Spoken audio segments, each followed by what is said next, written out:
Hola, hola, ¿qué tal? Buenos días, buenas tardes, buenas noches, donde quiera que se encuentren escuchando 60 y qué.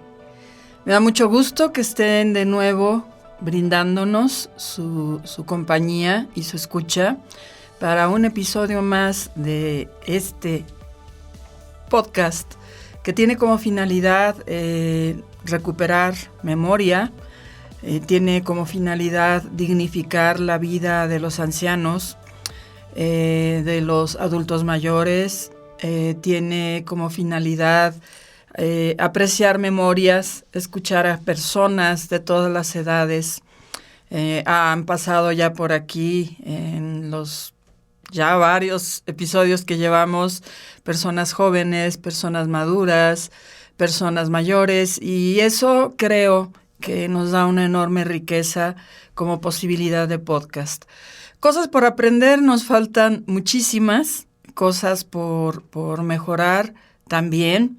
Es importante tener los pies aterrizados, bien aterrizados en la tierra y no dejarnos llevar por la arrogancia, por la creencia de que todo lo podemos hacer porque pues nos está saliendo muchas veces o varias veces a la primera y cuando menos pensamos pues se nos revienta el hilo de lo que venimos pensando y haciendo. Entonces pues hoy vamos a tener una conversación en torno a una serie de reflexiones sobre los libros. En mi caso, los libros que más me han marcado, y muchos de esos libros pues fueron guiados por mi madre y fueron guiados también por las monjas que me iban formando en el colegio donde estudié y que pues la verdad me dieron un regalo de vida. Le digo frecuentemente a mis estudiantes porque tranquilamente me dicen, es que a mí no me gusta leer. Y a mí me cuesta mucho trabajo creer que alguien pueda decir, no me gusta, yo no le hago a eso. También me han dicho eso, yo no le hago a eso. Y la verdad se me encoge mucho el corazón cuando escucho expresiones así. Soy una persona que desde joven ha pensado que el mejor regalo que se le puede hacer a un niño desde pequeño es la oportunidad de tener un libro entre sus manos. Y en esa reflexión que hago, a veces me da tristeza saber que hay muchos niños, niñas, muchas infancias que el primer libro que han sostenido en sus manos ha sido hasta que han llegado a la escuela. Y bueno, dicho sea de paso, no sé ahora cuál libro ni cómo vaya a ser el asunto de sostener por primera vez un libro que no sabemos si va a llegar, si se va a usar, si va a funcionar. Pero bueno, lo importante es, pues, a lo mejor rescatar los libros de los años anteriores para poder comenzar en las mejores condiciones posibles. Lo fundamental, lo importante es que nuestros niños, nuestras niñas, tengan en sus manos un libro, puedan hojear sus páginas, puedan sentir su aroma, puedan ver las imágenes que están contenidas en ellos y que tengan un guía, una guía que sepa hacer las preguntas, que sepa despertar la curiosidad, la emoción, para que esas infancias se enfrenten al reto de leer libros. Yo recibí ese regalo. Mi padre biológico, mi madre leían todo el tiempo. O sea, si no estaban haciendo cosas de la casa o del trabajo, estaban leyendo. Entonces, para mí lo más natural era tener un libro, no importaba que estuviera de cabeza. Yo tenía un libro porque yo estaba leyendo, ¿sí? Entonces, realmente tuve el privilegio, fue un privilegio, de tener cerca de mí a dos personas que escuchaban música todo el tiempo y de tener cerca de mí a esas dos personas que eran ávidas lectoras. ¿Qué leían? No tengo idea, ¿sí? Pero sí se aseguraron de que en mi pequeña recámara, en mi pequeño librero, siempre hubiera algún libro que yo pudiera hojear primero y después leer. Mi madre contaba que era tanta mi curiosidad por poder saber lo que había contenido en esos libros que iba y le jalaba la falda y le decía, mamá, ¿cómo junto la L con la A? Y me iba, ya sabía que era la. Y al rato regresaba, volvía a hacer lo mismo y le decía, ¿cómo junto esta con esta? Ah, pues la M con la I. Y dice mi. Y así dice mi mamá, a mí no me consta, yo soy la evidencia, decía que yo había aprendido prácticamente a leer sola, en el sentido de que fui reconociendo las letras y las fui juntando poco a poco hasta crear pues un lenguaje, que era el lenguaje de la escritura, o más bien el lenguaje de la lectura, que después se volvería una pasión también, tener la oportunidad de escribir. Muchas veces he pensado que, wow, cuántas cosas se han atravesado en mi camino en forma de libros. Y gracias a que esas cosas con muchas hojas, con olor a tinta, a veces nuevas, a veces viejas, se atravesaron en mi vida, yo puedo afirmar que en mi adolescencia los libros me salvaron la vida. Si yo no hubiera tenido libros, probablemente hubiera tirado la toalla. Había una condición muy compleja en casa y los libros eran mi camino, mi vía de escape de la mano con la música para poder hacer viajes fantásticos con las historias que se iban presentando frente a mí. Libros favoritos, bueno, para mí así en el top de mi infancia, Mujercitas. Mujercitas debo haberla leído desde que pude leerla por primera vez hasta ahora, yo creo que no menos de 50, 60 veces. Y si vuelve a caer en mis manos, lo voy a volver a leer, ¿sí? ¿Me lo sé de memoria? No me lo sé de memoria, pero es un libro para mí entrañable, me enseñó muchas cosas. Y de las niñas que se representaban en este libro de Mujercitas, pues yo me consideraba Jo, o Jo, yo le decía Jo. Claro, yo me veía escribiendo y me veía viajando y me veía haciendo muchas cosas. Después hubo otros libros. Hubo un libro que me sorprendió por la crudeza de sus historias, de su historia, y me permitió comenzar a descubrir el mundo de la historia. Este libro se llamó La hoja sarracena, no recuerdo el autor, y era una historia en un castillo feudal, de guerras, de cómo se trataba a la mujer, cómo se trataba a los siervos, cómo eran las guerras, cómo vestía la gente, cómo era la dinámica en lo cotidiano. Y eso despertó mi curiosidad de una manera extraordinaria. Y de la mano con esas primeras lecturas, había un personaje que para mí va a ser siempre así como la figura más especial de mi infancia, mi abuelo José Ramón. Mi abuelo José Ramón, todo el tiempo, mi imagen de mi abuelo José Ramón es un hombre delgado, serio, de mirada muy triste, tenía lentes, pero aún a través de los lentes se veían sus enormes ojos tristes. Tenía un bigote muy enorme, tenía una barba muy grande también, siempre de traje, fumaba mucho, eso sí era terrible, fumaba y fumaba y fumaba. Y lo maravilloso de llegar a la Ciudad de México, nosotros vivíamos en Irapuato, lo maravilloso de llegar a la Ciudad de México era que iba a poder ir corriendo a la recámara de mi abuelo, meterme entre las cobijas, que se me quitara el frío y siempre, siempre, siempre iba a haber una historia que él me iba a contar. Conozco el lugar donde él creció, la hacienda de Santa Isabel en el Estado de México.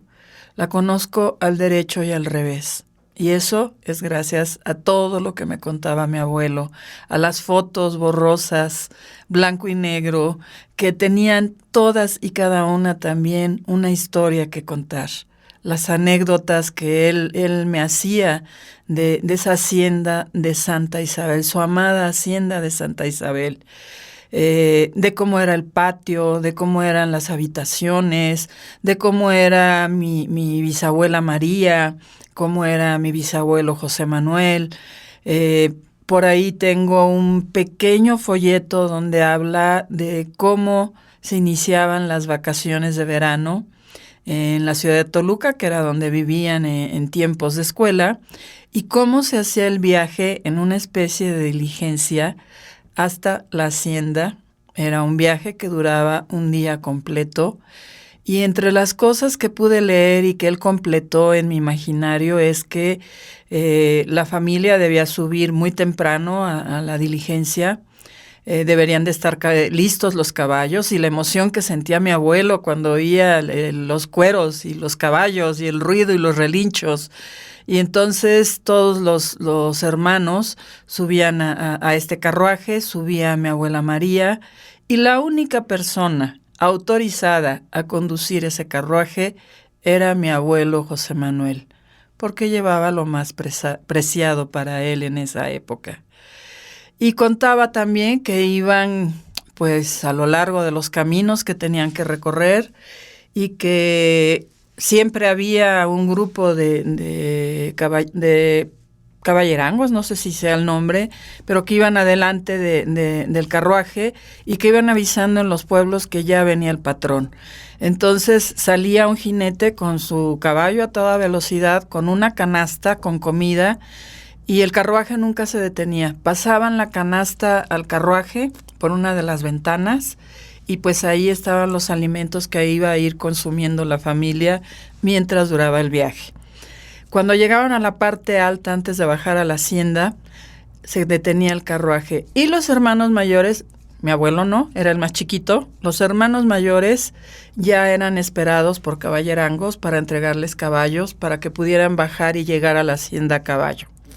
La concesión que tenía mi abuelo era que podía ir al lado de mi bisabuelo, donde se iba dirigiendo pues a los caballos del carruaje. Eso lo escuché de viva voz, y eso lo escuché también, no lo escuché, lo leí en las historias que él escribía, que él realizaba. Siempre había historias de la gota de agua, había infinidad de historias, y entonces soy una convencida de que mi amor por la historia pues se lo debo a mi abuelito José Ramón. Siempre, siempre, siempre él fue una oportunidad para poder leer y poder aprender algo nuevo. Él era charro de corazón. Escribió un libro que logró publicar que se llama Origen y Evolución del Charro Mexicano, que por supuesto no lo he leído tantas veces como Mujercitas, pero pues también lo leí. Y pareciera que no tenía nada que enseñarme ese libro más que la anécdota de que era de mi abuelito. Y no, me enseñó mucho de la importancia de la disciplina, del orden, del cuidado, del amor a la familia, del cuidado que se debe a los demás y el cuidado que se debe a los animales. Ese abuelito José Ramón era experto también en caballos, y junto con su hermano Jesús escribieron un libro sobre los diferentes e infinitos tipos de caballos que existen. Mi abuelo escribía y mi tío abuelo hacía los dibujos de los caballos. Era una edición extraordinaria, muy bonita, muy fina, en un papel muy fino, muy brillante. Voy a terminar la idea de mi abuelo antes de seguir con los libros que me han marcado.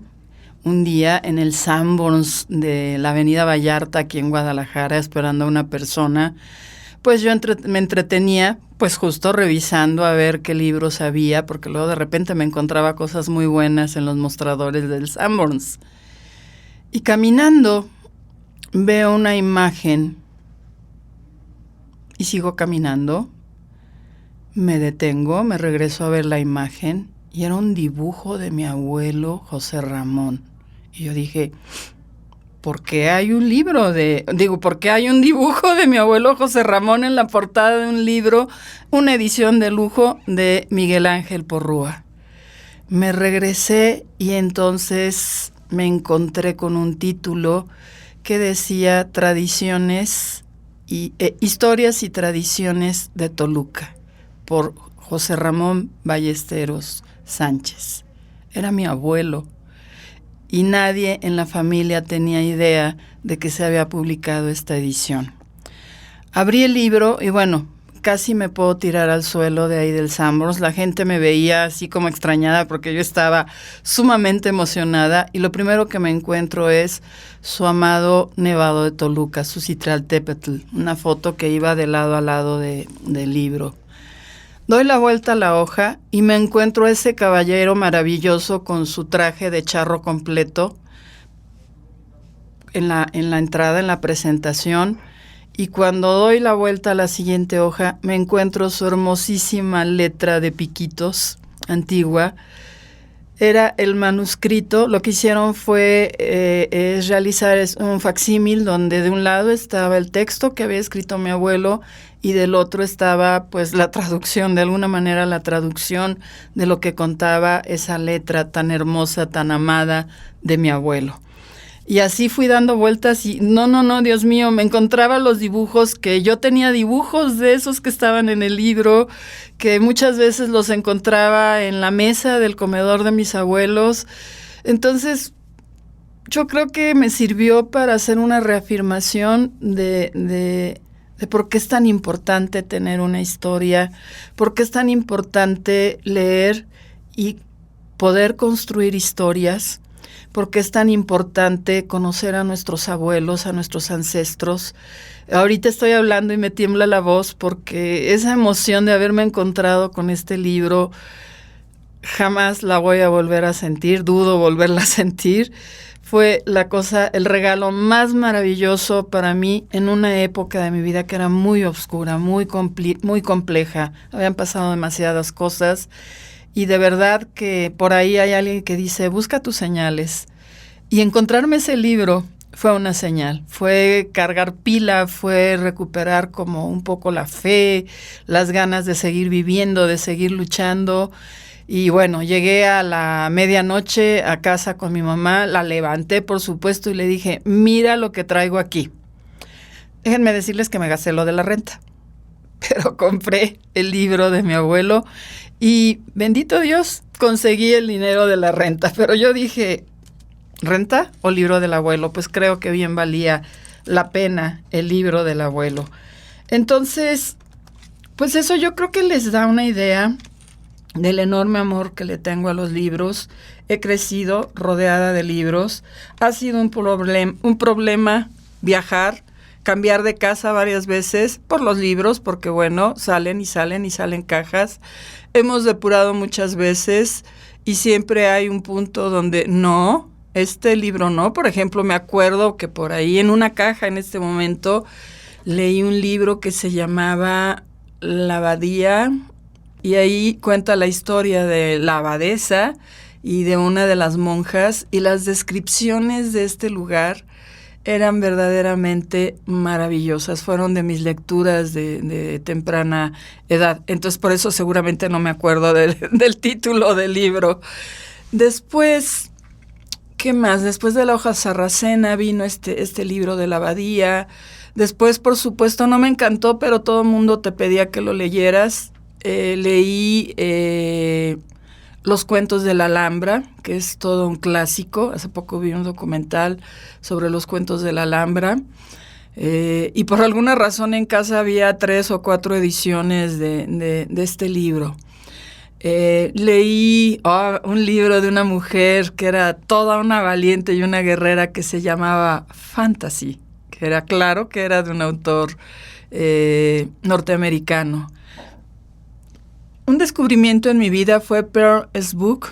¡Wow! Leer Mujer Imperial también cambió en muchos sentidos mi manera de percibir el mundo, descubrir que hay otros mundos, que hay otras formas de pensar, y me ayudó a darle una apertura, abrir una mirada más amplia a temas en torno a la religión. Hay una parte en el libro que dice, es un pensamiento hacia la reina Victoria, fueron contemporáneas. La mujer imperial fue la última emperatriz china, Cixi, y ella decía, hermana, porque las dos gobernaban, tú con tu Dios, yo con el mío, que al final del día es el mismo, deberíamos de orar para evitar las guerras. Entonces, eso me dio una visión de poder decir sí, o sea, no importa dónde te encuentres y no importa la religión, soy una convencida de que estamos hablando del mismo Creador. Eso me lo enseñó este libro. ¿Qué otra cosa me enseñó La mujer imperial? La importancia de quedarse quieto para pensar, quieto, quieta. Y es un ejercicio que ya no practico tanto, pero me gustaba sentarme en alguna banca, en algún jardín y quedarme ahí sencillamente pensando, reflexionando. Eso me lo enseñó este libro, esta autora. ¿Qué otra cosa me enseñó? Yo creo que la paciencia y el amor al cultivo de las flores. La paciencia de ver cómo crece la hojita, cómo va saliendo el botón, cómo va floreciendo. En el libro narra la manera como se sentaban en los jardines por todo un día a ver cómo florecían ciertas flores. Entonces, bueno, uno no se da cuenta, pero hay cosas, pequeños, grandes detalles que nos van marcando las historias que hemos leído. ¿Qué le pasa a alguien que no ha leído? ¿Qué le pasa a alguien que no ha construido referentes? Pues justo eso, no los tiene. Y en lugar de enriquecer su vida de alguna manera, por lo menos en el ámbito cultural, se va empobreciendo. En mis manos, como en las manos de mucha gente de mi generación, caían las enciclopedias. En mi casa no estaba el Tesoro de la Juventud porque no éramos ricos. No estaba Mario, pero estaba la Quillet, la enciclopedia de Quillet. Y yo podía pasar horas, tardes completas leyendo historias, leyendo de geografía, de geometría, de historia, de tantas cosas. Y luego mis padres tuvieron el buen tino de comprar colecciones de libros que tenían que ver con países, con historias de las colecciones de Time Life. Entonces leí sobre China, sobre Arabia, sobre países nórdicos, leí sobre Holanda, sobre España. No sé, viajé a través de los libros. Siempre fui una viajera gracias a la lectura. ¿Qué otros libros? Hay tantos libros, tantos. Cuando estaba en la adolescencia leí La vida de Ariel.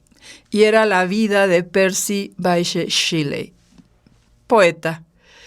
Y yo, mucha gente lo critica, hay otras que están de acuerdo conmigo. Yo el libro que cae en mis manos me lo apropio. Yo hago mis anotaciones, mis pensamientos. Entonces, cuando alguna vez llego a prestar un libro, va con la advertencia de que va con mis propias anotaciones.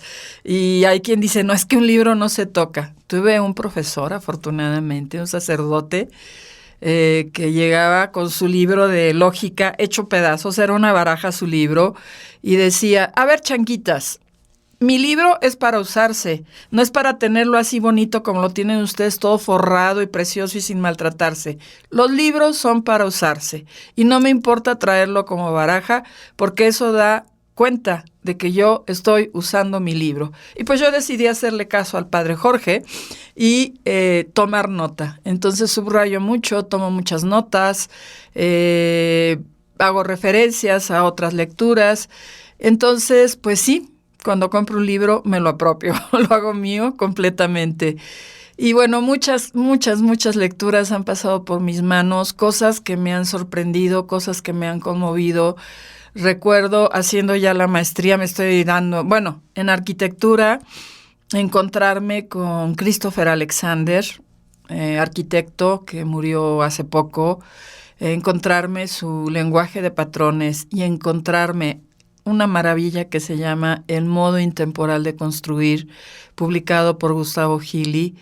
Fue lo más maravilloso que me pudo pasar en mi formación como arquitecta.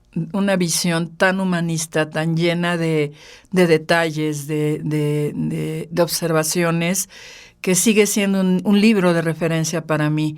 Otro libro de referencia como estudiante de arquitectura, el Manual del Arquitecto Descalzo. Otro libro se me está yendo el nombre, es un libro donde se cuenta la historia de la construcción de un pueblo para retirar a la gente que invadía las tumbas para vivir entre las tumbas. Imagínense un arquitecto que le digan, órale, ahí está, ponte a diseñar un pueblo. Yo creo que contados con los dedos de las manos, ¿verdad? Entonces, bueno, hubo muchas lecturas, había muchas lecturas en el camino. Leí la vida de Leonardo, leí la vida de Miguel Ángel, Van Gogh. Bueno, ese fue a la cabecera porque lo leí siendo muy joven. Eso me llevó a leer otras vidas de otros pintores del periodo del impresionismo y fue reforzando mi profundo amor, mi profunda afición al mundo del arte. Me fue configurando en muchísimos sentidos. Me permitió descubrir el color. Yo soy muy amiga de los colores. A mí me apena mucho cuando veo a la gente que le tiene miedo al color. A mí no me da miedo el color. Puedo hacer combinaciones que pudieran parecer estrambóticas y tengo la buena fortuna de que en medio de esa rareza y en medio de esa extraña combinación, los colores se vean bien, ¿sí? Es un don que tengo y que lo reconozco y que creo que lo pude fortalecer gracias a poder leer vidas y obras y conocer obras y libros de arte alrededor mío. Cuando voy a Europa por primera vez, bueno, ahí descubrí que si me gustaba llorar, pues era más llorona de lo que yo pensaba. Y en Florencia, en los Uffizi, me encontré una biografía de la familia Medici. La biografía más hermosa que he encontrado fue esa biografía, muy mal traducida, con muchos errores de traducción, pero qué cosa tan maravillosa leer esta historia escrita y, bueno, investigada por un italiano.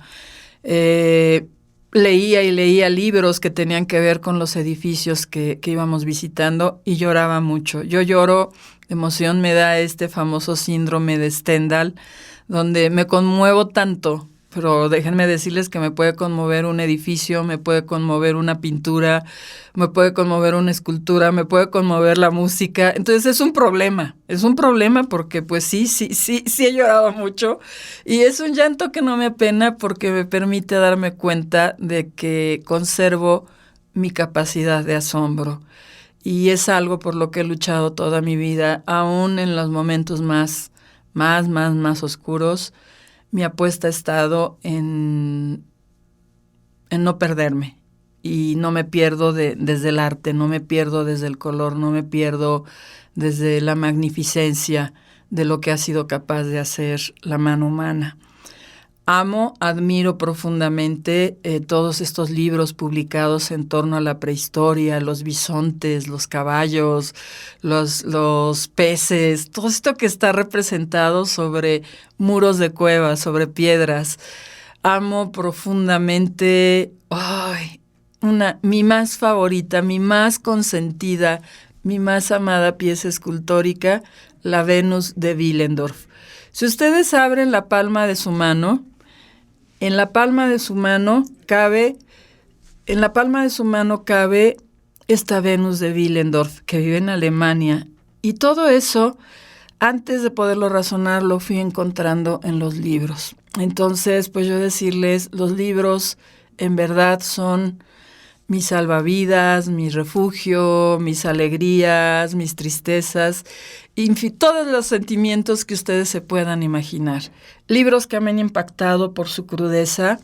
2 de Mario Vargas Llosa. Uno es de La fiesta del chivo. Qué libro tan tremendamente violento y conmovedor. No porque sea así, dejen de leerlo, les recomiendo leerlo. Y otro también de Vargas Llosa, que es El sueño del Celta. Otro libro que verdaderamente nos cambia el modo de pensar de muchas cosas, de muchas personas en la historia. La investigación histórica de ambos libros es verdaderamente profesional, especializada. Entonces, esas son buenas opciones de la época actual. Y ya para terminar, antes de que Mario me diga ya córtale porque ya te pasaste, voy a hablar de Carlos Ruiz Zafón. Quizá no sea el autor más connotado, el más famoso, el más de todos los escritores. Pero se atravesó en mi vida cuando estaba yo pasando un verano en Barcelona, acompañando estudiantes. Dios mío, leer a Ruiz Zafón en Barcelona fue la cosa más maravillosa que me pudo suceder. Y descubrir que la primera vez que estuve en Barcelona, a media cuadra de donde vivíamos, sucede el desenlace de la historia. Bueno, no quieren saber. Casi muero de la emoción, del infarto, de todo lo que pasaba por mi mente. Después descubrí la Catedral del Mar, también la descubrí en Barcelona, de Ildefonso Falcones, y la leí también allá. Y entonces, si ya era para mí especial la Catedral de Santa María del Mar, después de esta lectura, después de leer cómo era la vida en la Barcelona medieval, cambió mi visión completamente de esta ciudad que amo profundamente. Es una de las ciudades que más me conmueven a partir de toda la historia que le rodea. Hay mucho que leer. Les recomiendo ahora, no traigo al autor, soy de lo peor, eso académicamente es muy mal visto, pero les recomiendo muchísimo El hombre que amaba a los perros. No recuerdo si es de Poniatowska, mejor no me crean, nada más quédense con el nombre, El hombre que amaba a los perros. Magnífica lectura, no es de vieja edición, y bueno, hay tantas cosas que leer, tantos regalos que podemos recibir, que pues les he compartido un pedacito, se me van muchísimas lecturas, muchísimos nombres. Solo decirles, la lectura salva, la lectura enseña, la lectura nos da vida, nos deja soñar, nos permite viajar. Y no tenemos que tener los miles de pesos para viajar, basta con leer. Les agradezco muchísimo que hayan escuchado este monólogo, les agradezco que me hayan acompañado, les invito a que nos sigan. Todos los jueves sale un nuevo episodio en Spotify, en Amazon Music, en Apple Music y en Google Podcast. Les invito a que marquen la campanita para que se puedan enterar de que hay un nuevo episodio. Yo publico también en las redes, en nuestro Instagram y por todos lados por donde puedo, que tenemos nuevo episodio. Y pues seguir agradeciendo sus mensajes, su acompañamiento, cuidar de Mario y de mí en este proceso que estamos viviendo, que nos está enseñando mucho acerca de este trabajo. Aunque Mario es un experto, yo no soy experta. De este lado de la voz puede que sí, no tanto, pero todos los días, cada vez que nos encontramos, tenemos la oportunidad de aprender uno del otro y también de estar aprendiendo tanto de las personas que nos visitan. Muchas gracias. Este fue 60 y qué, que suene y resuene. Hasta la próxima. Muchas gracias. Esta es una producción del Centro de Arte y Realización Digital de la Escuela de Humanidades y Educación del Tecnológico de Monterrey, Campus Guadalajara. Música original de Luis Mendieta. Edición y producción de Mario Uscanga. Diseño de imagen, Cecilia Carrión. Idea original y voz, Lucero Miranda.